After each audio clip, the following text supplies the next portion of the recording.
આ દરમિયાન એક મહત્વપૂર્ણ સમાચારો સામે આવી રહ્યા છે। આપને જણાવી દઈએ કે કોંગ્રેસના ધારાસભ્યો રાજ્યપાલને રજૂઆત કરવા પહોંચ્યા હતા અને તેઓએ આ રજૂઆત પણ કરી છે। અમિત ચાવડા, પરેશ ધાનાણી સહિતના તમામ ધારાસભ્યો રાજ્યપાલને મળ્યા।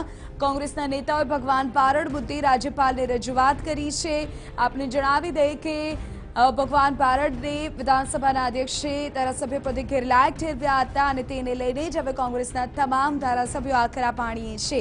આ તમામ ધારાસભ્યો રાજ્યપાલ ઓપી કોહલીને મળવા માટે પહોંચ્યા હતા અને પોતાની રજૂઆત તેઓએ રાજ્યપાલ સમક્ષ કરી હતી, જેમાં કોંગ્રેસના પ્રદેશ પ્રમુખ અમિત ચાવડાનો પણ સમાવેશ થાય છે। વિરોધ પક્ષના નેતા પરેશ ધાનાણી પણ આ તમામ ધારાસભ્યોની સાથે જોડાણા હતા અને તેઓ પણ ધારાસભ્યોની સાથે રાજ્યપાલને મળવા પહોંચ્યા હતા। આપને જણાવી દઈએ કે કોંગ્રેસના તમામ ધારાસભ્યો ભગવાન બારડને સસ્પેન્ડ કરવાના મુદ્દે રજૂઆત કરવા પહોંચ્યા હતા।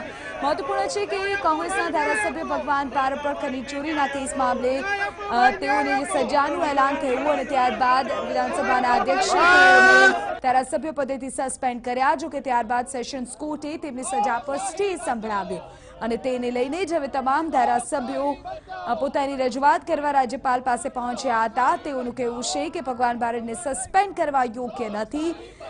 રાજકીય કિન્નાખોરીને લીધે આ કૃત્ય કરવામાં આવ્યું છે અને એ જ બાબતની રજૂઆત કરવા પહોંચ્યા હતા।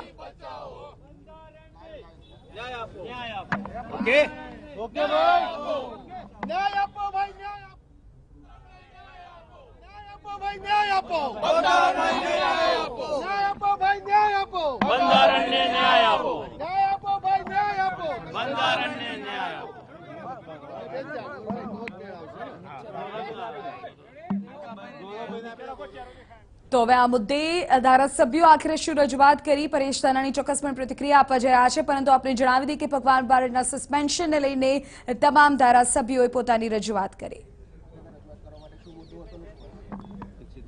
ભાજપના રાજમાં દેશનું બંધારણ ખુદ ખતરામાં છે।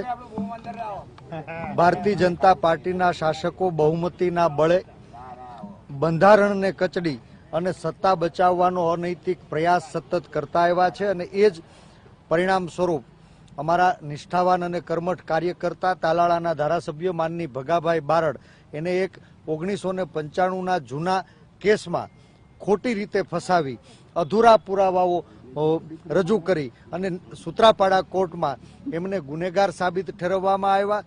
એમને 2 વર્ષ કરતાં વધુની સજા ફરવામાં આવી અને એ જ બોર્ડે ચાલુ બોર્ડ દરમિયાન એમની સજાને મોકૂફ રાખી અને ભગાભાઈને જામીન આપી ઉપલી કોર્ટમાં ન્યાય માટે થઈને મંજૂરી આપી હતી। નામદાર સેશન્સ કોર્ટે પણ ભગાભાઈની વાતને સ્વીકારી છે।